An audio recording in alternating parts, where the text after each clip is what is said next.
Hey, everybody, welcome back to the Modern Customer Podcast. I'm your host, Blake Morgan. Today, my guest is John Solomon, Chief Marketing Officer for Therabody. Therabody creates the very popular Theragun massage product. I actually have it that we use after a hard workout. They create a ton of other products, including a TheraFace depuffing wand, and so many other muscle stimulation products and wearables. Today, we are talking about customer experience. We're talking about the marketing function as it relates to customer experience. We're talking about the future of wellness through a tech and AI lens, how to build and design for your customer, and how to create cultural relevance through strategic talent partnerships. Please enjoy John Solomon. John, welcome to the Modern Customer Podcast. I hate the fact that you're in LA right now and I'm in LA and we're not doing this in person. I know. Well, Blake, thank you for having me on your show. Yes, it does seem like we're living in more of a remote world these days, but here we Yeah, are. you are such a perfect person to be on this show because you literally have worked in CRM, analytics, data. Hmm. You came in through the Beats by Dre acquisition at Apple. We talk a Hmm. lot about Apple on this show. Now you're at Therabody. For our audience that don't know you, like, how did you fall into this incredible like marketing career that you've had so far? Did you grow it? Did you know you wanted to do all these things when you were young, or did it just sort of happen organically?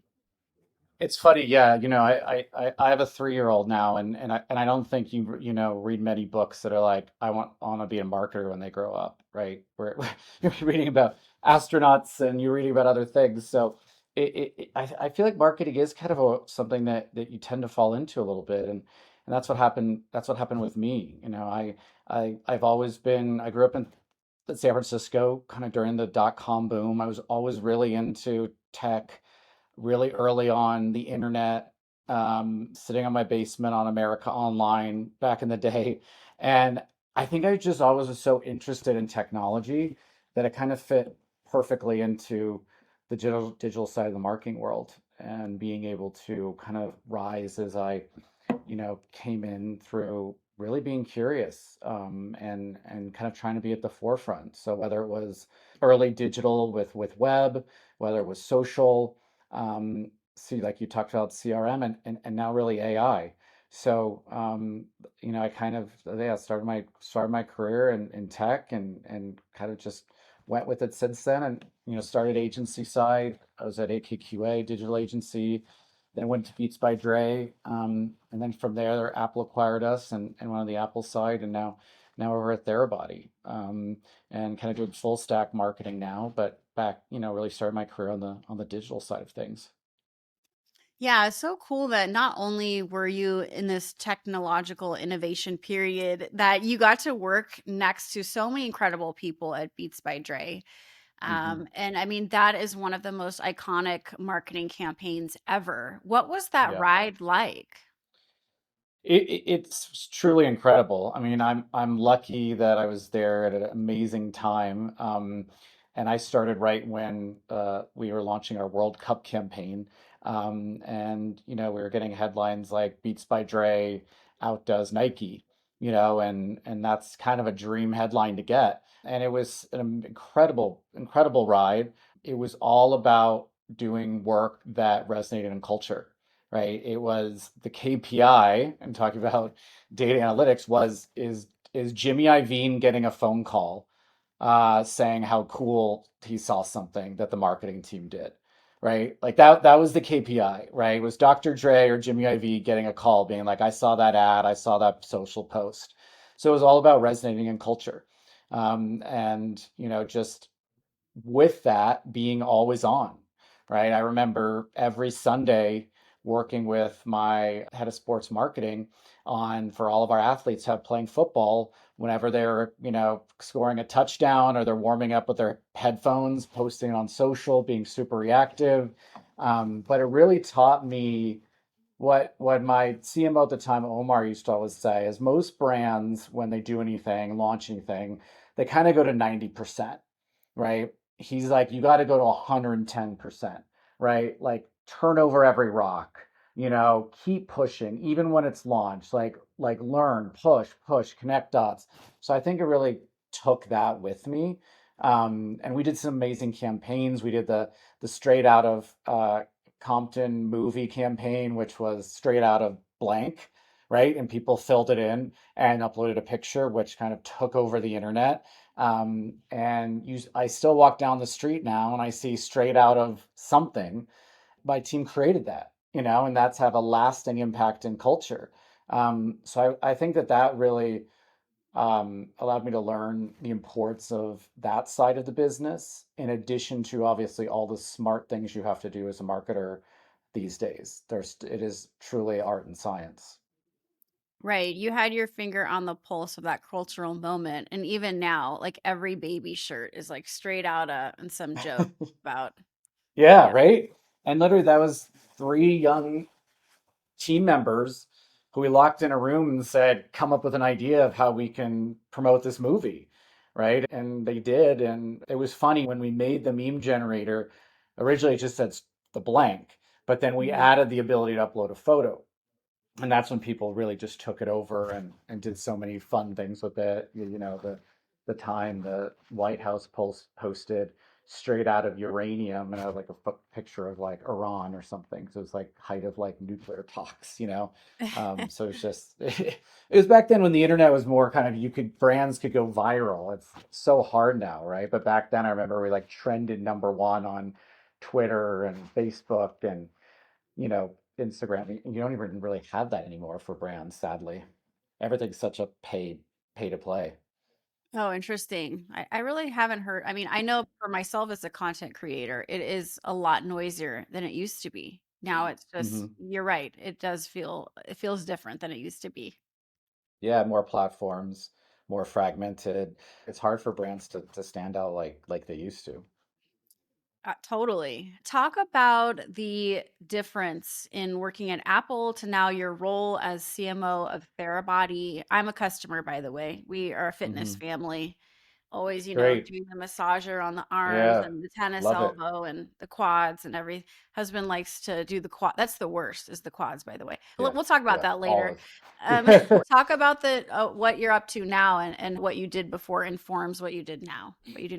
Yeah, I mean, Apple was a great opportunity to go from, I would say, the cultural side to how do we, I mean, obviously Apple's very much a brand and culture, but it was more about how do you learn to scale globally?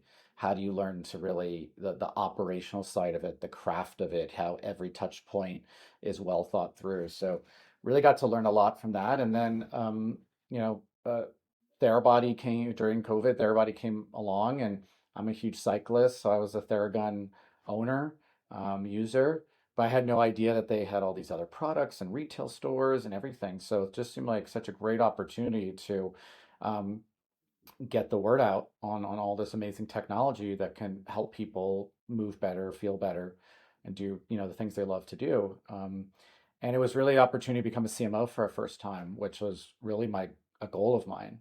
And I love the state that their body was at, which was kind of like when I came into Beats, which was had a great product, was kind of a bit messy, figuring out how to grow up, how to scale, how to go international, how to have more products, how to get the team in the right place. So that's kind of what I've been doing. I mean, shockingly, this month it'll be 4 years. Um, but the really, it's about how do you and I'm happy to go into it, but when I came, it was really the brand had been for early adopters. People that during COVID especially no longer go to their gyms, chiropractors, physios, massage therapists, and so we really probably people like you, super active and families. And the challenge was, how do we expand our audience? We had the top athletes in the world who were using our products. But when we started to do some research, especially when we went out of kind of our early adopter markets, call it New York, LA, San Francisco, people said, "Well, I'm not Ronaldo. Do I need a Theragun? Can I buy a knockoff on Amazon? I'm not, what do I need?" And so it became, how do we really look at what the consumer needs, right? And they even gave comments like the packaging seems very techy and cold. I don't even see someone using it on the box.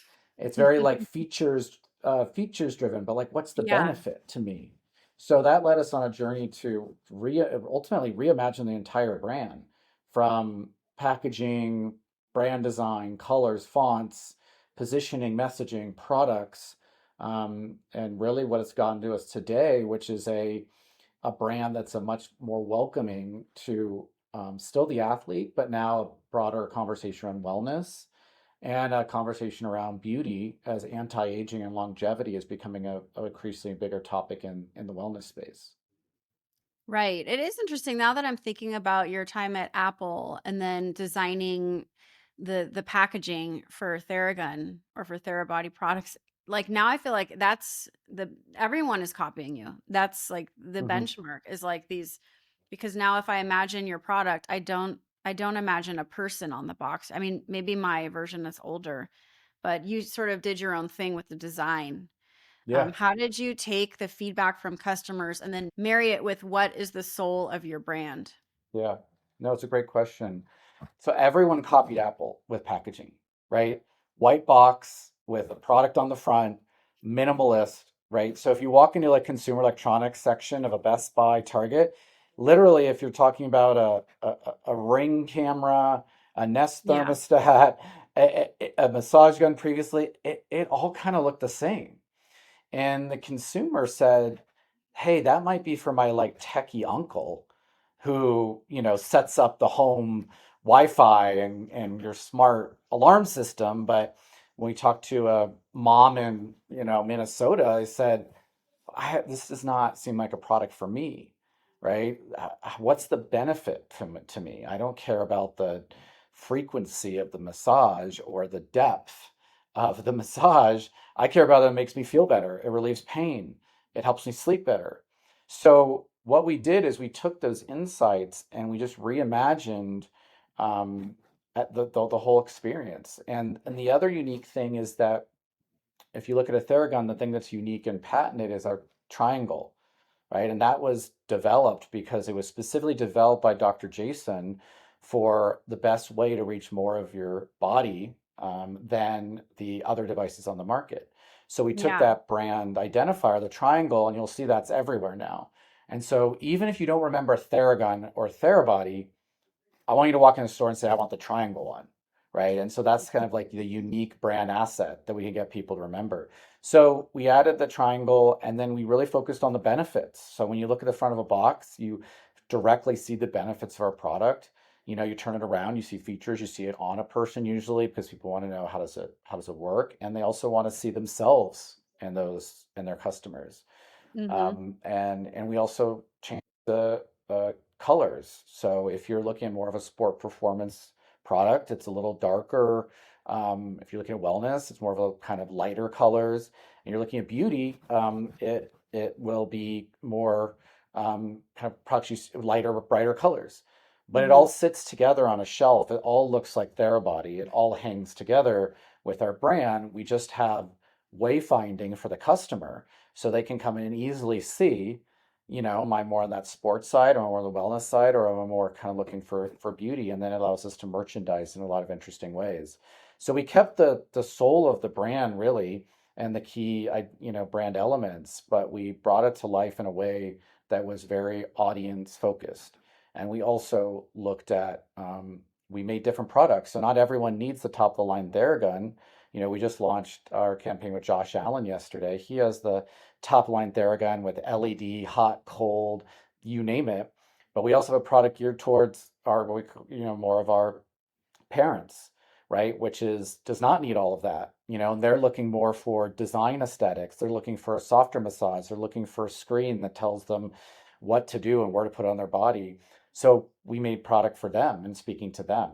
So I think that I always say companies love to be organized by their product lines. So people will say, okay, they're organized by, if you go on a website, it's going to go to iPhone, a Mac, a TV. But what we really try to think about is organizing around audiences, right? So I have someone who's really thinking about that performance audience. I have another person who leads the brand team who's thinking about beauty audience, and the other who's thinking about wellness. Because I don't want the person to come in the morning and say, I have to think about all those different customers. I want them to think about that one customer, what makes them tick, what influences them, how we make products for them. So we rearranged our whole internal structure as well, and how we organize, so we can really organize around these consumer groups. So, John, we're talking about branding, about cultural relevance, about customer feedback, but what about AI? Because Hmm. everyone today is really thinking about how to start applying AI to some of the things we're talking about, like branding, customer data, how to think about content creation. How do you think about AI and how it can be applied to some of the things we've discussed?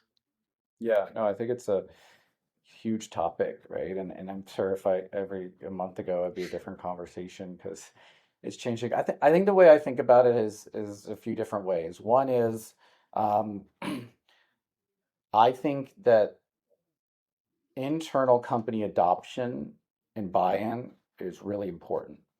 And I think a lot of people are scared, frankly. I think a lot of employees are scared, and people are scared they're going to lose jobs. They're scared that it's cheating somehow. So I think it's my number one thing is like, how do we normalize it, right? So as a leader, my job is to say, I'm using, I look at a press release, I'm going to put the headline in the ChatGPT and come back with three or four different versions, and I'm going to be very transparent about it, because I want them to do the same thing, right? And so, really, from top down, we've done surveys. We found out from the employees what they're worried about, what they're nervous about, how they want training, workshops. So I think that's number one is you have to normalize it. You have to make people comfortable with it, and they have to use it as a tool. I think from there, we need to then look at what the needs are of the organization and bring in more tools. I think when we first started, we said, okay, we're on Microsoft, let's use Copilot. And we found is that there's a lot of different needs across the organization. A writer might want to use Claude, a designer might want to use Gemini or another tool. So allowing them to have access to the various tools that they need is really important. And then I think the other big thing I think about is how do we use it to enhance the customer experience.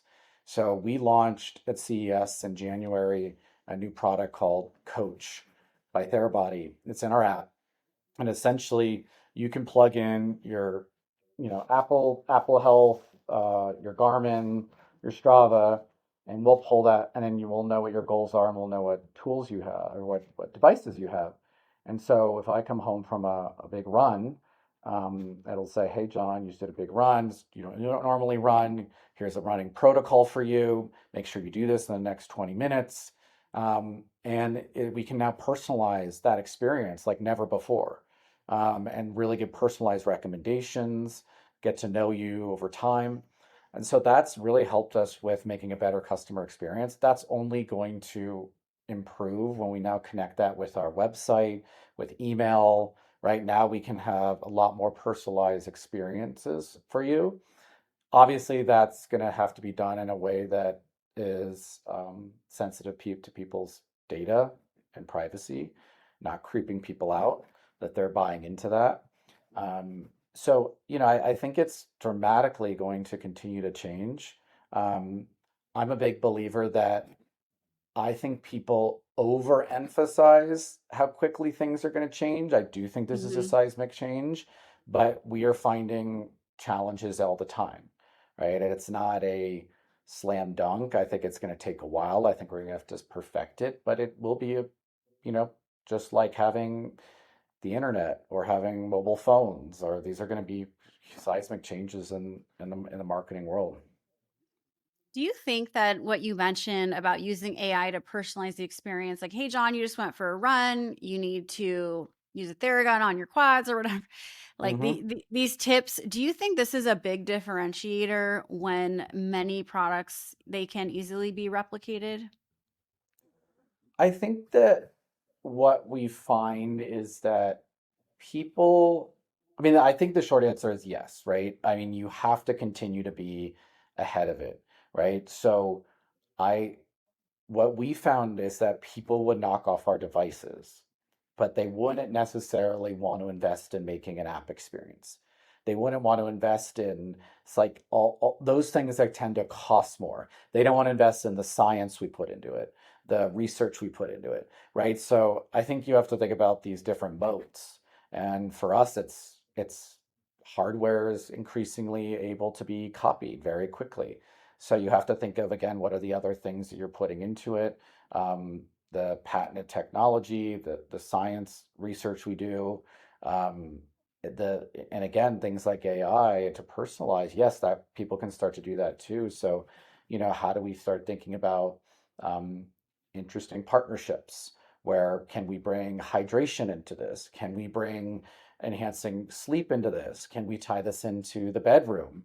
Right? And all of a sudden we're like, okay, we have some sleep products, but can it tie to your thermostat to get the right temperature and where so I think you have to constantly be ahead of it. And you have to constantly be innovating so the customers see you as a leader and a brand of trust to bring this all together, and also a very privacy safe way. Because I think what people are going to find is that that is going to be really, really important, right? You're giving so much data over to your customers, to your brands, companies, right? And we're only, I can imagine something will eventually happen, just as we've seen all these data thefts happen with all these companies, that is going to scare people and they're going to turn to brands that they can trust in this space. 100%. And speaking of partnerships, I was recently at a workout class called Bunda, which is in LA. I think it's the world's first Stairmaster weight training class. Okay. It's actually really fun. It sounds awful, but I'm a fitness fanatic. I love the Stairmaster. And they have they have Theraguns like Hmm. next to the workout area. So Yeah. I'm guessing that was some kind of partnership. Or maybe they just bought them for customers because they love them. But stuff like that where your product is in Hmm. the right place at the right time and it's a great product, and then there's all these features around the product as well that help just really create an experience around the product. Yeah, partnerships are huge. I mean, from more boutique places like you mentioned, who will reach out to us, a lot of times wanting to just straight up buy the products. We've had competitors previously who their strategy was just give away the products. Ours are, feel our value products are very valuable, so people buy them, and we do all the partnership. We have partnerships with Barry's Boot Camp. We have partnership with Garmin. We have partnership with United Airlines. We have a lot of these different partnerships because I think it helps us to reach those audiences, and like you say, be in the right place especially when they're searching for it. Every company today wants to be, from a branding perspective, like the Apple of their industry. I mean, Hmm. just having worked in customer experience for 20 years, we've just heard about Apple so much. You actually were literally in the trenches there. Hmm. What is one customer experience and branding tip that you have just in your all of your experience, whether at Therabody or Apple, Hmm. that you think our CX practitioners and leaders would benefit from knowing? It's a good question. I mean, I think that Apple historically, I think even going back to the early days, have always been very customer centric. And I think that it's kind of a compounding effect, right? It's like because they make their products for the customer, because they have great customer support, because they have great employees at their retail stores, great Genius Bar. I think it's a cultural thing. It's a culture of putting the customer first. And so I think where I've seen it, and they've just always had that as a core value. I think where I've seen it not be successful is when one part of the organization feels that way. So maybe like customer support feels that way, or marketing feels that way, or product feels that way. But not everybody feels that way, right? And not everyone is thinking about the customer. So I think it goes back to values and making sure you have those clear values from the top of your organization all the way down. And the other thing is it is a cost that sometimes people don't see a direct benefit to. I think a company like Apple, they don't sweat the ROI of being a customer first.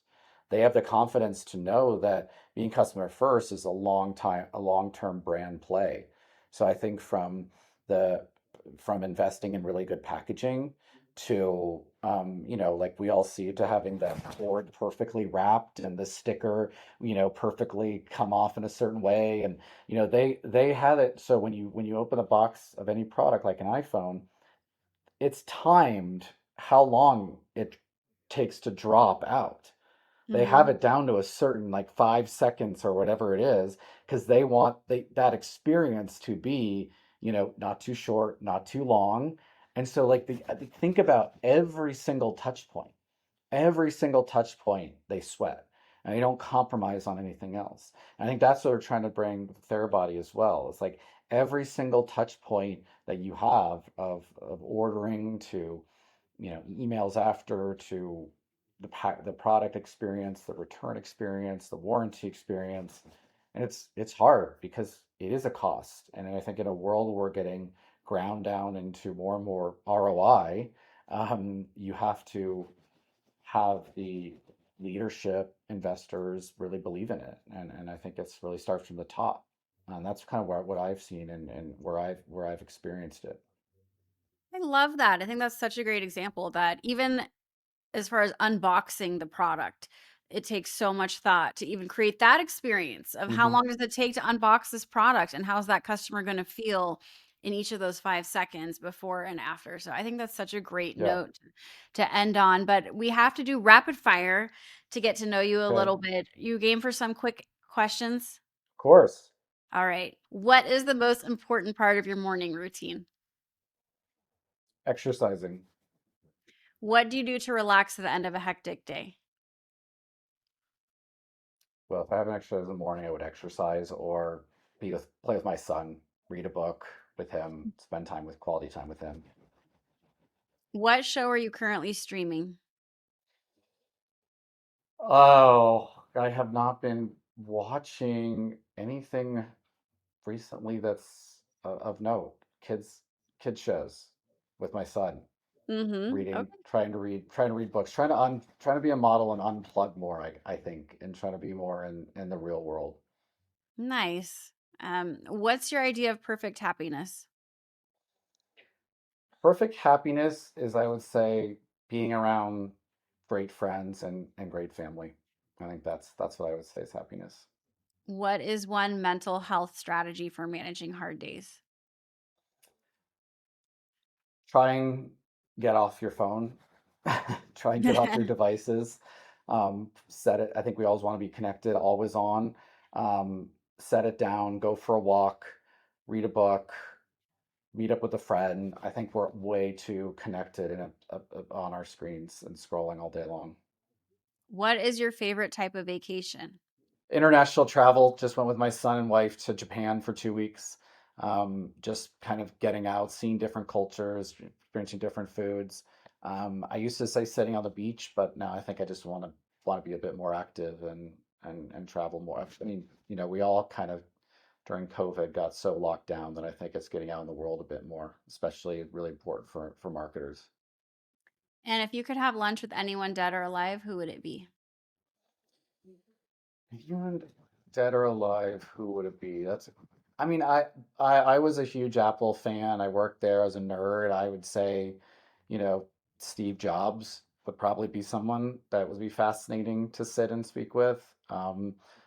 Second, which is somewhat probably controversial, is I would say Elon Musk. Just find him someone who've created so many different companies and innovations. I think would be fascinating just to even see how his brain works for a lunch. Mhm. Cool. And lastly, if you had to describe your outlook in one quick motto, what would it be? Optimistic. I'm super. I know that Mhm. this is challenging times. I know people are scared of AI, things like that. I generally think technology long term benefits us and is going to make things continue to make our lives better. So I'm optimistic. Well, thank you. This has been so interesting. I've really enjoyed getting to know you. And if people want to learn more about the products that you sell, where can they buy them? Therabody.com. Everything's there. Perfect. So please come and visit and check us out. Awesome. Well, this has been really fun. Thank you for doing this. Hopefully, you'll come back. Maybe the next one we'll do in LA In in person. person. Just Yeah, need to set up a real studio. life. Yeah. All right. Well, Blake, thank you for having me. I really enjoyed the conversation. Oh, good, good. Likewise. Everybody, you've been tuning into the Modern Customer Podcast. Until next time. Thanks for watching. Please don't forget to like or subscribe and follow my social content on other platforms where I post content daily, including X, Instagram, LinkedIn, TikTok, and more.